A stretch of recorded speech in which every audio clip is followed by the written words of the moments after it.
বিসারুল হাদি এমন এক আল্লাহর ওলি ছিলেন, আল্লাহু আকবার। তেনার ওয়াকিয়া যদি বলতে যাই, আল্লাহর ওলিদের কথা তো আমরা শুনতে চাই না, আমাদের দিল এখন মুর্দা হয়ে গিয়েছে। নেক বান্দাদের কথা শুনতে আমরা যদি হাসি তামাশার কথা বলি তখন অনেক মানুষ হয় হাসতে থাকে, কিন্তু যখন নেক বান্দা আল্লাহর ওলিদের কথা আসে তখন আর শুনতে চাই না। আমরা রাসূলের পাকের ত্যাগ তিতিক্ষার কথা শুনতে চাই না, সাহাবায়ে রাসূলদের ত্যাগ তিতিক্ষার কথা শুনতে চাই না। ভাইরা আমার, একজন খালি পায়ে যিনি হাঁটতেন এক আল্লাহর ওলির কথা শুনেন, বিসারুল হাদি তেনার নাম। তিনি সবসময় খালি পায়ে হাঁটতেন। তেনার কাছে জিজ্ঞেস করলেন, আপনি তওবা কিভাবে করেছেন, ইসলামের পথে কিভাবে আসছেন? কারণ তিনি 15 থেকে 20 বছর শুধু শরাব পান করতেন, মদ পান করে থাকতেন, এরকম থাকতেন। তো এরকম একদিন মদ পান করার জন্য যখন মেখানায় যাচ্ছেন, শরাবখানায় যাচ্ছেন, রাস্তার মধ্যে দেখলেন একটা ছোট্ট কাগজের টুকরা পড়ে আছে, যেখানের মধ্যে আমার আল্লাহর নামটা লেখা। দেখেন, আল্লাহ লেখা।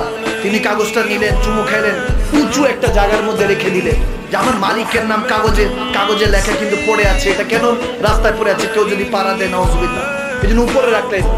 বাস, এই একটা কাজ আল্লাহ কবুল করে নিলেন। তিনি শরাবখানায় প্রতিদিনের মতো গিয়েছেন, শরাব পান করছেন। হঠাৎ করে এক বুজুর্গ আসলো, ওই শরাবখানায় দরজায় নক নক করলো। টোকা দিলে দরজা খুলে গেল। ওই শরাবখানার মালিক বলল, কি চান? বলে, এখানে একজন বিসারুল হাদি আছে, তেনাকে বলেন যে তেনার সাথে একজন দেখা করতে চায়। আমি ভিতরে ঢুকবো না, আপনি তেনাকে পাঠান। গিয়ে বললো, তিনি শরাব পান করতেছেন। বলো, এই বিসারুল হাদি, তোমার সাথে কে জানি দেখা করতে আসছে। বলে, আমি এখন শরাব পান করছি, দেখা করবো না, যেহেতু চলে যেতে বলো। আবার গিয়ে তিনি বলেন যে উনি দেখা করবে না, চলে যেতে বলেছে।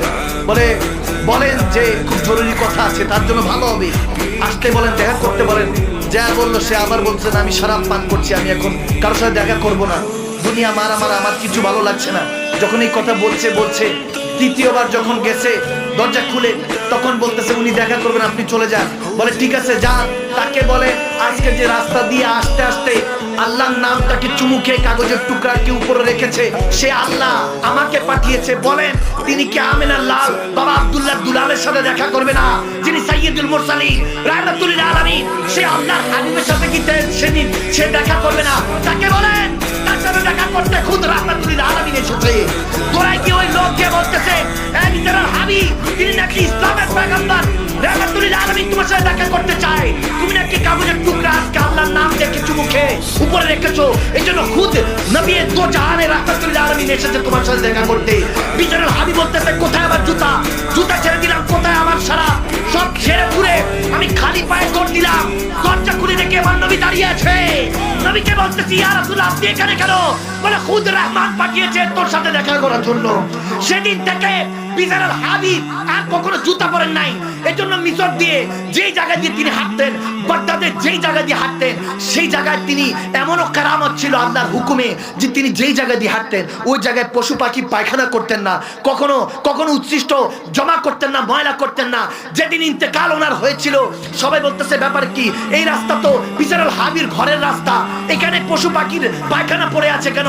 তখন বলতেছে, মনে হয় তিনি বেঁচে নেই। যখন গিয়ে দেখতেছে সত্যি সত্যি তিনি ইন্তেকাল করেছেন, তিনি পর্দা করেছেন, আল্লাহর পথে চলে গিয়েছেন। ভাইরা আমার, বাবার আমার, তোমার আমার, আমাদের দুনিয়া, আমাদের এই দিনের দুনিয়াটাকে যদি আবাদ করতে পারেন, খোদার কসম করে বলছি, মদিনাওয়ালার সাথে যদি আপনার মনটা লাগাইতে পারেন, জায়গায় বসে আল্লাহর আরশ দেখতে পারবেন। সুবহানাল্লাহ।